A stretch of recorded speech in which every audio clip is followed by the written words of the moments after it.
ባንኮክ መጋቢት 6 2008 ዓ.ም።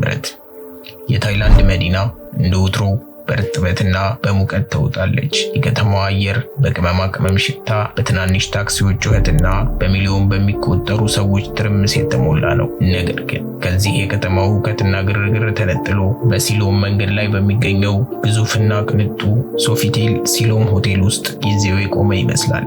ሰዓቱ ከቀኑ 9 ሰዓት ገደማ ነው። ባለ 5 ኮከብ ሆቴል በረቀቀ የቅንጦት ድባብ ውስጥ ጸጥ ብሏል። እንግዶች በሎቢው ውስጥ በለስላሳ ሶፋዎች ላይ ተቀምጠው ቡናቸውን ይጠጣሉ። የሆቴሉ ሰራተኞች በጸጥታ ይንቀሳቀሳሉ። ሁሉም ነገር ሰላማዊ፣ ሁሉም ነገር ፍጹም የተረጋጋ ይመስላል። ነገር ግን ይህ እርጋታ የውሸት ነው። ማዕበል ከመምጣቱ በፊት እንደሚኖር አስፈሪ ጸጥታ ነው። በ27ኛው ፎቅ ላይ በሚገኘው አንድ የቪአይፒ መሰብሰቢያ ክፍል አቅራቢያ ኮሪደሩ ጭር ብሏል። ምንጣፉ የሰዎችን እርምጃ ይውጣል።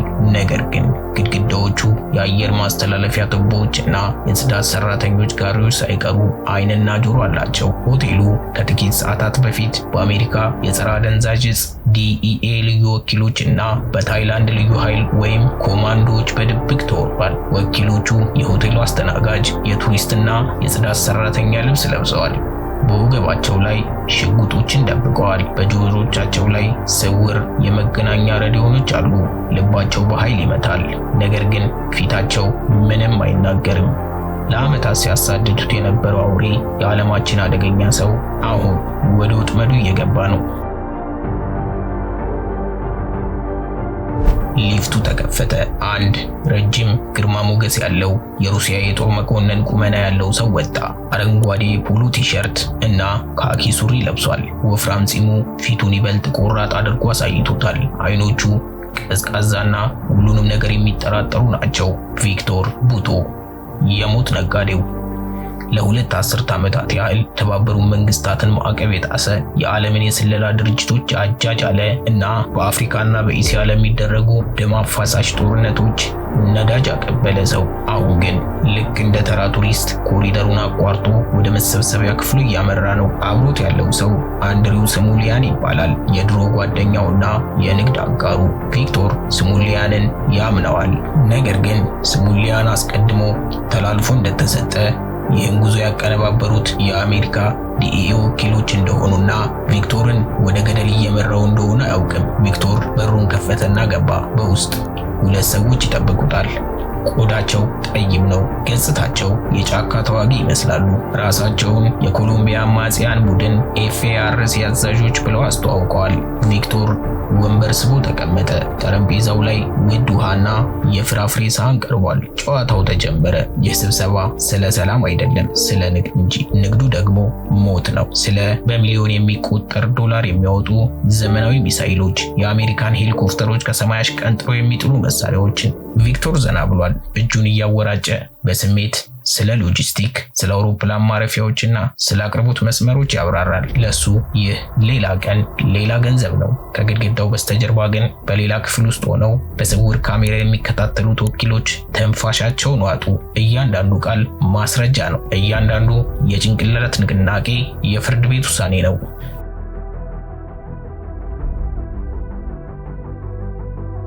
ግን ቪክቶር ቡቶ ማን ነው?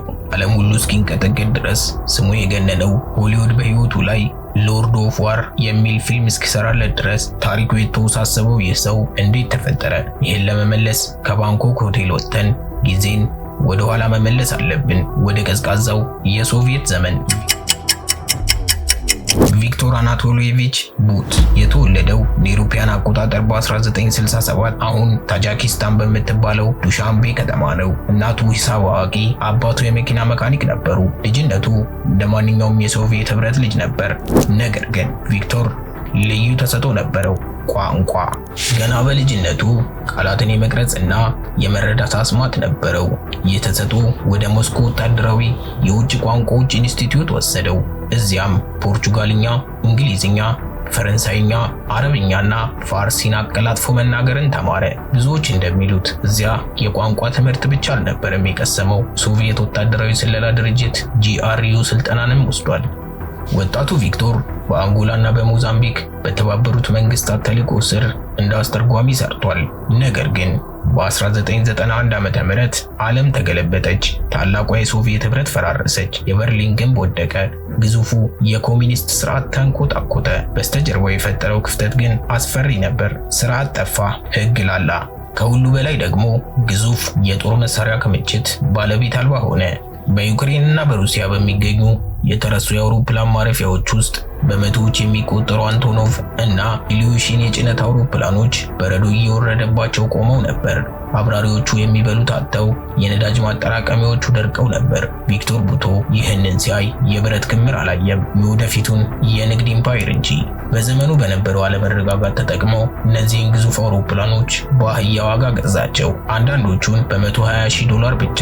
ይህ ዋጋ ለአንድ የቅንጦት መኪና የሚከፈል እንጂ ታንክን መሸከም ለሚችል አውሮፕላን የሚሆን ዋጋ አልነበረም። ቪክቶር ግን አውሮፕላኖቹን ብቻ አልገዛም፣ ይልቁንም ስራ የፈቱትን ወታደራዊ አብራሪዎችንም ሰበሰበ። የአንቶኖቭ አውሮፕላኖች ለቪክቶር ንግድ ወሳኝ ነበሩ። ጠንካራ ናቸው፣ በማንኛውም አስቸጋሪ ሁኔታ ውስጥ ይሰራሉ እና ከሁሉ በላይ ማኮብኮቢያ ያስፈልጋቸው። በጭቃ በሳርና በጫካ ውስጥ ማረፍ ይችላሉ። ይህ ማለት ቪክቶር ዕቃዎቹን ለለንደን ወይም ለፓሪስ አየር ማረፊያ ሳይሆን በቀጥታ ኮንጎ አማጽያን ወይም አፍጋኒስታን ጦረኞች ደጃፍ ማድረስ ይችላል ማለት ነው። የመጀመሪያው ስራ አሻሚ ነበር። አበቦችን ከደቡብ አፍሪካ ወደ አውሮፓ፣ ዶሮዎችን ወደ ናይጄሪያ ያጓጉዝ ነበር። ነገር ግን ብዙም ሳይቆይ እውነተኛው ገንዘብ ያለው አበባ ላይ ሳይሆን ባሩድ ላይ መሆኑን ተረዳ። እንደ አውሮፓውያን አቆጣጠር በ1990ዎቹ አጋማሽ አፍሪካ በእርስ በርስ ጦርነት ትታመስ ነበር። አንጎላ፣ ናይጄሪያ፣ ሴራሊዮን፣ ዲሞክራቲክ ሪፐብሊክ ኮንጎ፣ ሁሉም መሳሪያ ይፈልጋሉ፣ ሁሉም መግደል ይፈልጋሉ። ነገር ግን ማንም አቅራቢ አልነበረም። ምዕራባውያን መንግስታት በይፋ መሳሪያ መሸጥ አይችሉም። እዚህ ክፍተት ላይ ነው ቪክቶር የገባው። የሱ አውሮፕላኖች በቡልጋሪያ እና በሮማኒያ ከሚገኙ የጦር መሳሪያ ፋብሪካዎች ሳጥን ሙሉ ክላሽንኮቭ፣ የእጅ ቦምብና ጸረ ታንክ ሚሳይሎችን ይጭናሉ። ፓይለቶቹ ስለ ጭነቱ አይጠይቁም፣ መድረሻቸውን ብቻ ያውቃሉ። ቪክቶር ድንበርን አያውቅም ነበር። ለምሳሌ በ1997 በዛይር በአሁኗ ኮንጎ ፕሬዝዳንት ሞቡቱ ሴሴ ሴኮ ስልጣናቸውን ሊያጡ ሲል የቪክቶር አውሮፕላኖች ሞቡቱንና ቤተሰቡን ጭነው ከሀገር አሸሹ። በተመሳሳይ ሰዓት ሌላ የቪክቶር አውሮፕላን ለሞቡቱ ጠላቶች ለአማጽያኑ መሳሪያ ያራግፍ ነበር። ለቪክቶር ወገን የሚባል ነገር የለም፣ ወገኑ ክፍያ ብቻ ነው። በአንድ ወቅት እንደ አውሮፓውያን አቆጣጠር በ1995 ከቪክቶር አስገራሚ ታሪኮች አንዱ ተፈጠረ። ከአውሮፕላኖቹ አንዱ ለሰሜን አፍጋኒስታን መንግስት መሳሪያ ጭኖ ሲሄድ በታሊባን ኃይሎች ተጠለፈና ከአንዳሃር ላይ በግዴታ እንዲያርፍ ተደረገ። ፓይለቶቹና አውሮፕላኑ በታሊባን እጅ ወደቁ። ለ1 ዓመት ያህል ታሰሩ። ቪክቶር ግን ተስፋ አልቆረጠም። ከታሊባን መሪዎች ጋር በድብቅ መደራደሩን ጀመረ። በመጨረሻም አንድ ቀን ፓይለቶቹ ታሊባኖች ለሰገዳ ወይም ለጸሎት ሲሄዱ ጠብቀው ጠባቂዎቻቸውን አታለው አውሮፕላኑን አስነሱት። በጠላት ተኩስ ሩምታ መሃል አውሮፕላኑን ይዘው አመለጡ። ብዙዎች ይሄ ቪክቶር ማስተር ፕላን እንደነበር ያምናሉ። በኋላም ከታሊባን ጋር የንግድ ግንኙነት መስርቶ አልቃይዳንና ታሊባንን ሳይቀር በመሳሪያ ይረዳ ነበር ይባላል። የሚገርመው ነገር የቪክቶር ቡት ስብዕና ነው። እሱ በፊልም እንደምናየው ጨካኝ፣ ጠጪና ሴት አዳኝ አልነበረም። በፍጹም። እሱ ቬጂቴሪያን ወይም ስጋ የማይበላ ነው። እንስሳትን ይወዳል። ስለ አካባቢ ጥበቃ ይጨነቃል። ናሽናል ጂኦግራፊ እና ዲስከቨሪ ቻናል ማየት ይወድ ነበር። በቤት ውስጥ ጥሩ ባልና አባት ነው። የሚወደውን ደራሲ ሊዮ ቶልስቶይን ያነባል። ይህ ሰው እንዴት ሆኖ ነው በሚሊዮን ለሚቆጠሩ ሰዎች ሞት መሳሪያ የሚያቀብለው ለሚለው ጥያቄ መልሱ ገንዘብ ይሆናል። እሱ ራሱን እንደ ወንጀለኛ አያይም። እኔ የትራንስፖርት ባለሙያ ነኝ ይላል። ሰዎች እርስ በርስ መገዳደል ከፈለጉ ያ የነሱ ችግር ነው የሚለው ቪክቶር እኔ መሳሪያውን ባላቀርብላቸው በድንጋይም ቢሆን ይገዳደላሉ የሚል ፍልስፍና ነበረው። ነገር ግን ዓለም እንዲህ አይነት ፍልስፍናን ለመቀበል ዝግጁ አልነበረችም። በተለይም የአልማዝና የመሳሪያ ንግድ በአፍሪካ የፈጠረው እልቂት ሲጋለጥ የተባበሩት መንግስታት ድርጅት አይኑን ወደ ቪክቶር አዞረ። እንግሊዛዊው ሚስተር ፒተር ሄይን በፓርላማ ፊት ቀርበው ቪክቶርን የሞት ነጋዴው ዘ መርቻንት ኦፍ ዴዝ ብለው ሰየሙት። ይህ ስም እንደ ሳት ተያያዘ። ቪክቶር ግን ሳቀበት። በሞስኮ በሚገኘው ቅንጡ ቤቱ ሆኖ ኢንተርፖልን ይሳለቅበት ጀመር። እንዲያውም ጋዜጠኞችን ጋብዞና ሬዲዮ ጣቢያ ውስጥ ቃለ ምልልስን ይሰጥ ነበር። እኔ ንጹህ ነኝ፣ አሜሪካኖች ይቀኑብኛል ይል ነበር። ነገር ግን አሜሪካኖች ቅናት ብቻ አልነበረም ያደረባቸው፣ ቁርጠኝነትም ጭምር እንጂ። የቪክቶር ንግድ ከአፍሪካ አልፎ ወደ ደቡብ አሜሪካና መካከለኛው ምስራቅ ሲስፋፋ ለአሜሪካ ብሔራዊ ደህንነት ስጋት ሆነ። በተለይም የኮሎምቢያው አማጺ ቡድን ኤፍኤአርሲን ለመርዳት ማቀዱ ቀይ መስመር ነበር። ኦፕሬሽን ሪለንትለስ ወይም የማስቆም ዘመቻ የተወለደው እዚህ ጋር ነው። የዲኢኤ ወኪሎች ቪክቶርን በቴክኖሎጂ ጠለፋ ሊይዙት አልቻሉም።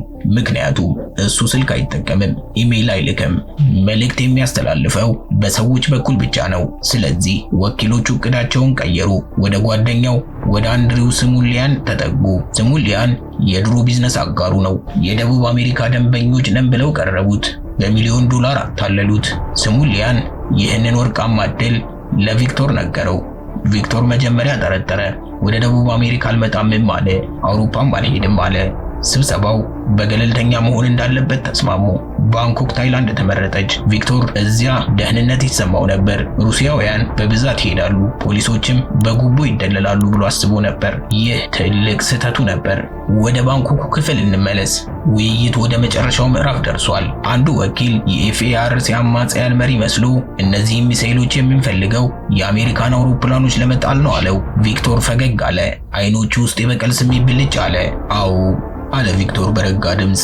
እነሱ አሜሪካኖች እንደኔና እናንተ ጠንካራ አይደሉም። መሳሪያውን አቀርብላችኋለሁ ብቻ ሳይሆን እንዴት እንደምትጠቀሙበትም ባለሙያ ልክላችኋለሁ አለ።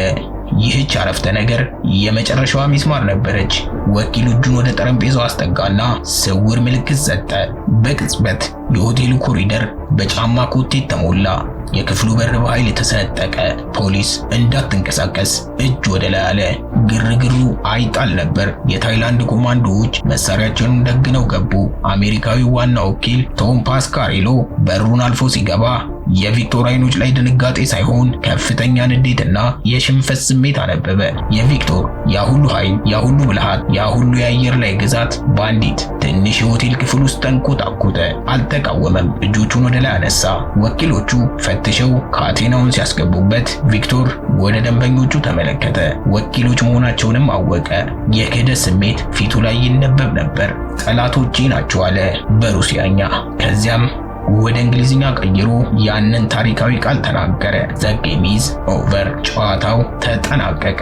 ከሆቴሉ ሲወጣ ጋዜጠኞች ተሰብስበው ነበር። ቪክቶር በካቴና ታስሮ በልዩ ኃይሎች ተከቦ ሲሄድ ለአፍታ ካሜራዎቹን ተመለከተ። አይኖቹ ውስጥ ፍርሃት አልነበረም፣ ይልቁንም ተመልሼ እመጣለሁ የሚል የሚመስል አስፈሪ በራስ መተማመን እንጂ።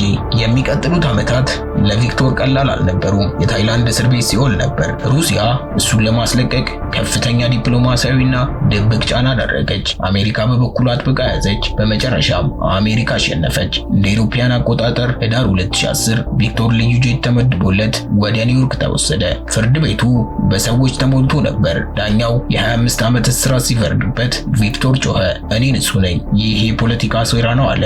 ወደ ማሪዮ ኢሊኖይ በሚገኘው ከፍተኛ ጥበቃ የሚደረግለት እስር ቤት ሱፐርማክስ ፕሪዝን ተላከ። ዓለም የሞት ነጋዴው ታሪክ አከተመ ብላ አሰበች። መጽሐፉ ተዘጋ።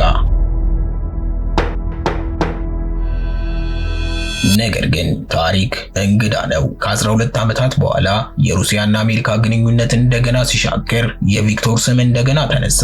እንደ አውሮፓውያን አቆጣጠር በ2022 አሜሪካዊቷ የቅርጫት ኳስ ተጫዋች ብሪትኒ ግሪነር በሩሲያ አየር ማረፊያ በትንሽዬ የሐሺሽ ዘይት ተይዛ አደንዛዥ ዕፅ በማዘዋወር ወንጀል ታሰረች። አሜሪካ ዜጋዋን ለማስለቀቅ ፈለገች። ሩሲያ ደግሞ አንድ ጥያቄ ብቻ ነበራት፣ ቪክቶር ቡትን መልሱልን። ዓለም ተከራከረች። አንዲት አትሌት ከአንድ ዓለም አቀፍ የጦር ወንጀለኛ እኩል ናት ወይ ተብሎ ተጠየቀ። ነገር ግን የፖለቲካ ውሳኔ ተላለፈ። በታህሳስ 8 2022 በአቡዳቢ አየር ማረፊያ አስፋልት ላይ ሁለት አውሮፕላኖች ቆሙ። ከአንዱ ብሪትኒ ግሬነር ወረደች፣ ከሌላው ቪክቶር ቡት። ሁለቱ ሰዎች ሲተላለፉ አንዱ ወደ ነፃነት፣ ሌላው ወደ ወደደውና ወደ ናፈቀው የትውልድ ሀገሩ ተመለሰ። ቪክቶር ሞስኮ ሲገባ እንደ ጀግና ነበር የተቀበሉት። ዛሬ እሱ በሩሲያ ፖለቲካ ውስጥ ንቁ ተሳታፊ ሆኗል። የሞት ነጋዴው ተመልሷል። የእሱ አውሮፕላኖች ባይበሩም የእሱ ሌጋሲ፣ እሱ የፈጠረው የጨለማ ጦር መሳሪያ ንግድ መረብ ዛሬም ድረስ በአፍሪካና በመላው ዓለም ንጹሃንን እየገደለ ነው። የቪክቶር ቡት ታሪክ የሚያስተምረን አንድ እውነት አለ። በዘመናዊው ዓለም ወንጀልና ፖለቲካ፣ ንግድና ጦርነት ተሰናስለው የተያያዙ መሆናቸውን። እናም አንዳንዴ መጥፎ ሰዎች ያሸንፉ ይሆናል፣ ግን ሁልጊዜም አይሸነፉም።